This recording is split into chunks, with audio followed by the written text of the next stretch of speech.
Salam sejahtera, terima kasih karena bersama dengan saya di Nazilin Unity Channel.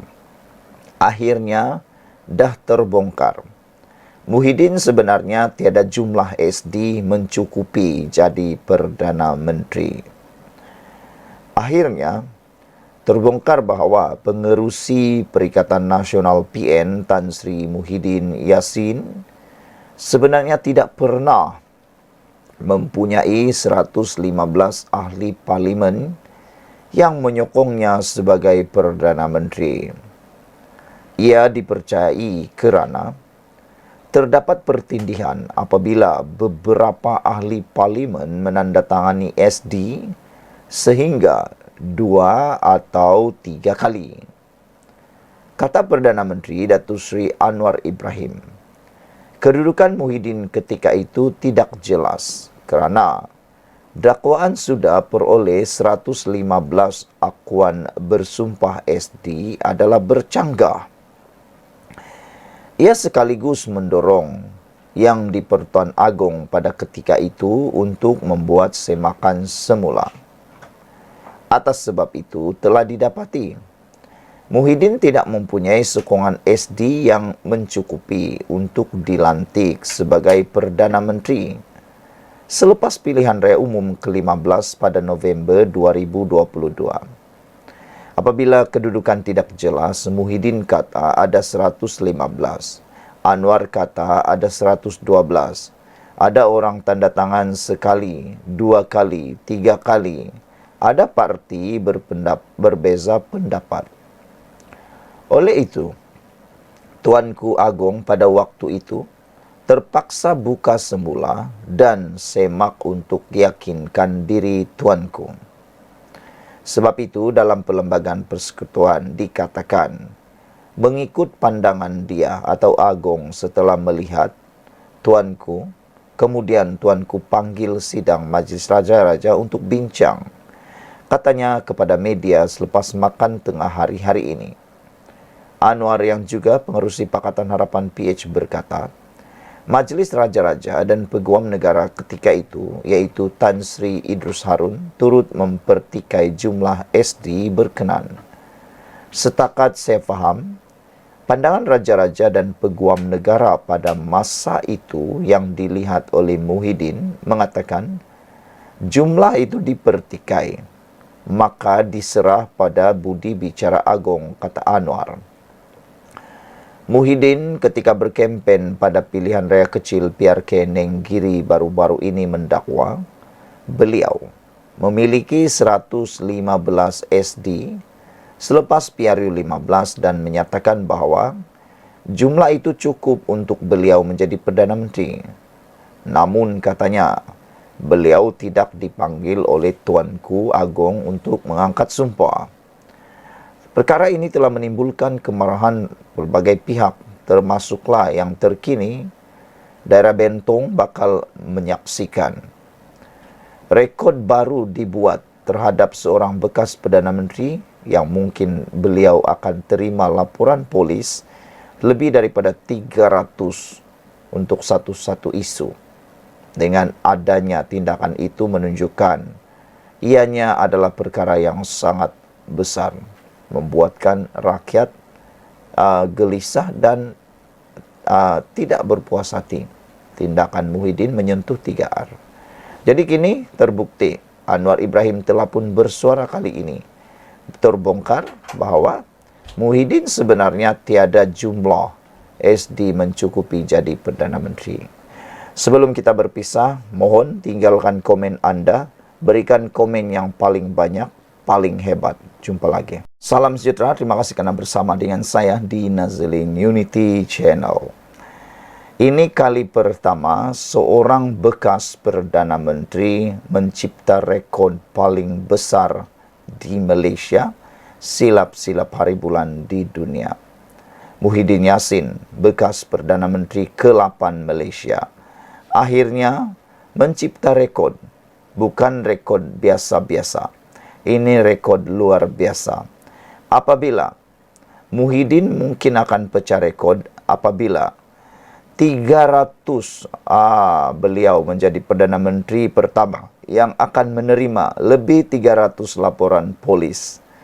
Apa yang berlaku sehingga bekas Perdana Menteri yang sepatutnya disanjung, yang sepatutnya diangkat, bekas Perdana Menteri yang sepatutnya dihormati dan diingati dalam lembaran perjalanan sebuah masyarakat Malaysia, tiba-tiba pula diingati bukan karena kejayaan, bukan karena sumbangan, bukan karena kehebatan, tapi bakal diingati karena mungkin akan mencipta rekod pertama menerima 300 laporan polis, lebih 300 laporan polis. Dari mana nih sehingga menerima laporan polis sebesar itu?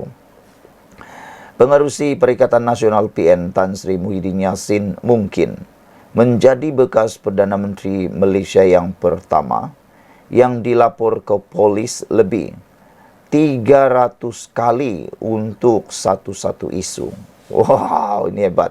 Maknanya begini, karena satu isu sahaja dia mendapat laporan polis sebanyak lebih 300 kali. Hanya satu isu.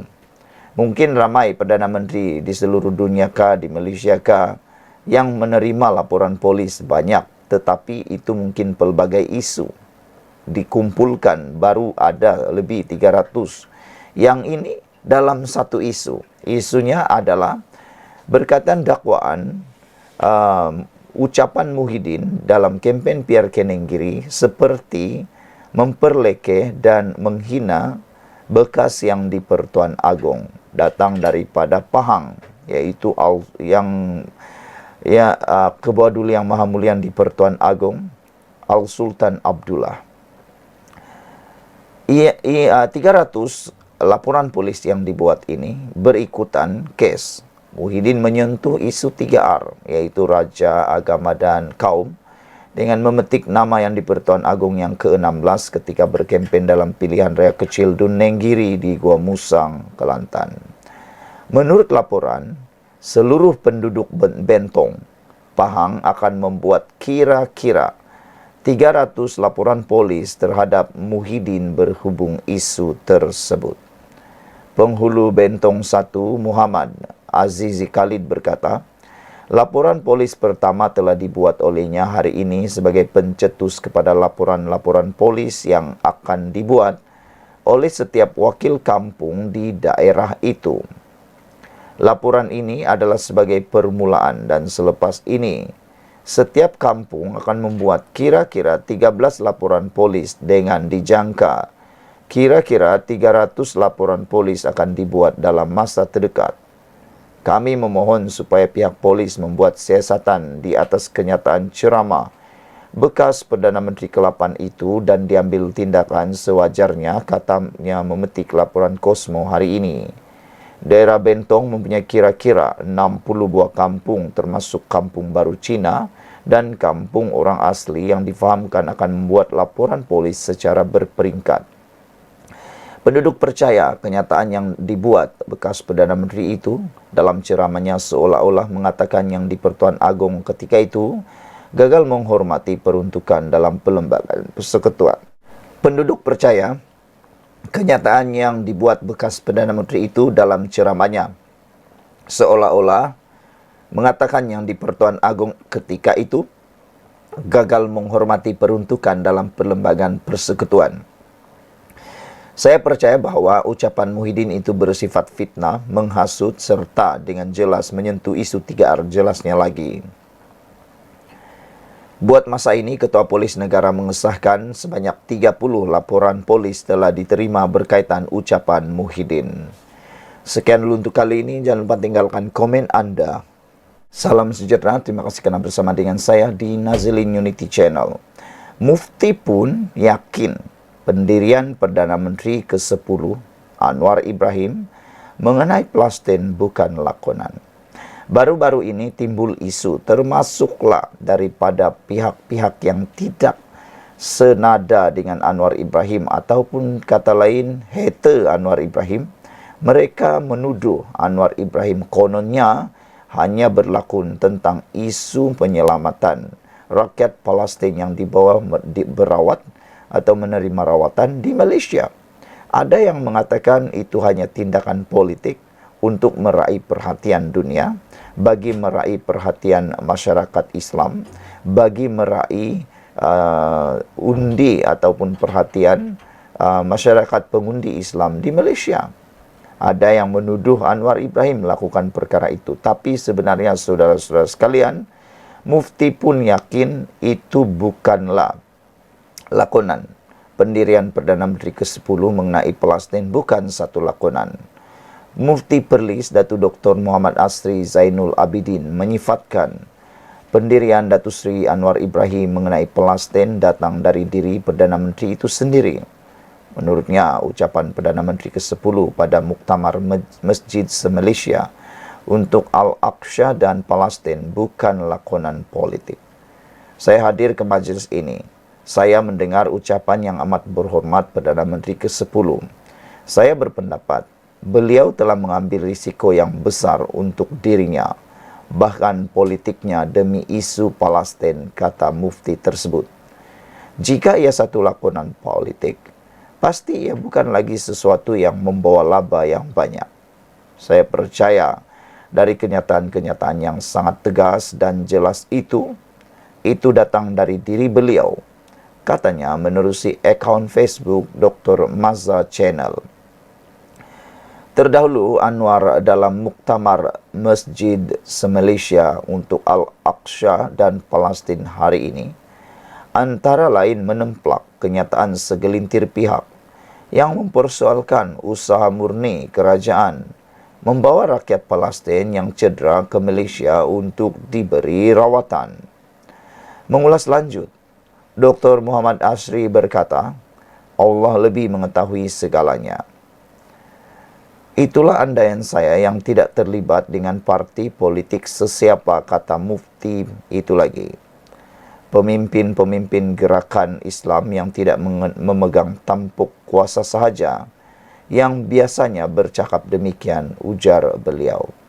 Saudara-saudara sekalian, dengan kenyataan daripada Mufti Perlis ini, maka dapat disimpulkan bahawa Anwar Ibrahim sanggup merisikokan jawatan Perdana Menterinya yang diperjuangkannya berpuluh-puluh tahun dengan keringat dan air mata, semata-mata hanya untuk memperjuangkan Palestin. Dan menurut Mufti Perlis ini lagi, amat jelas katanya, apa yang dilakukan oleh Anwar Ibrahim datang daripada diri beliau sendiri. Sanggup mengambil risiko besar, bahkan sanggup merisikokan politik beliau. Di samping itu, daripada pendapat Mufti Perlis ini, jika ia satu lakonan politik, ia pasti bukan satu yang membawa laba kepada Anwar Ibrahim. Maknanya tiada keuntungan yang besar untuk beliau. Kata Mufti Perlis ini, dia percaya dari kenyataan-kenyataan beliau, yaitu Anwar Ibrahim yang sangat tegas dan jelas, itu datang dari diri beliau. Sekian dulu untuk kali ini. Jangan lupa tinggalkan komen Anda. Salam sejahtera, terima kasih karena bersama dengan saya di Nazilin Unity Channel. Isu kali ini melibatkan isu keabsahan Anwar Ibrahim sebagai Perdana Menteri. Selain daripada itu, ianya juga melibatkan ulasan tentang undi percaya dan undi tidak percaya terhadap Anwar Ibrahim. Saudara, tanpa kita sedari, Anwar Ibrahim sudah melalui 3 ujian keabsahan semasa beliau menjadi Perdana Menteri. Jadi, apa lagi sebenarnya yang nak diuji oleh Muhyiddin Yassin? Apalagi yang nak dibawa undi SD akuan bersumpah yang dibawa oleh Muhyiddin Yassin yang dikatakan 115 itu. Sedangkan apa yang dikatakan oleh Muhyiddin itu belum pun dibuktikan secara sah dan muktamad. Kalau berani dedahkan nama-namanya semua. Daripada 1 hingga 115 buktikan nama-nama itu, termasuklah ahli Parlimen Barisan Nasional. Barulah percaya semua orang. Namun demikian, sehingga ke hari ini masih tidak ada satu nama pun yang diberitahu daripada Barisan Nasional UMNO. Dan yang lebih menarik lagi, belum pernah pun disahkan bahwa Muhyiddin Yassin memiliki jumlah sokongan parlimen lebih daripada 115 itu. Di mana letaknya? Tapi Anwar Ibrahim telah pun melalui 3 kali keabsahan Perdana Menteri ini disahkan, teruji, dan terbukti benar.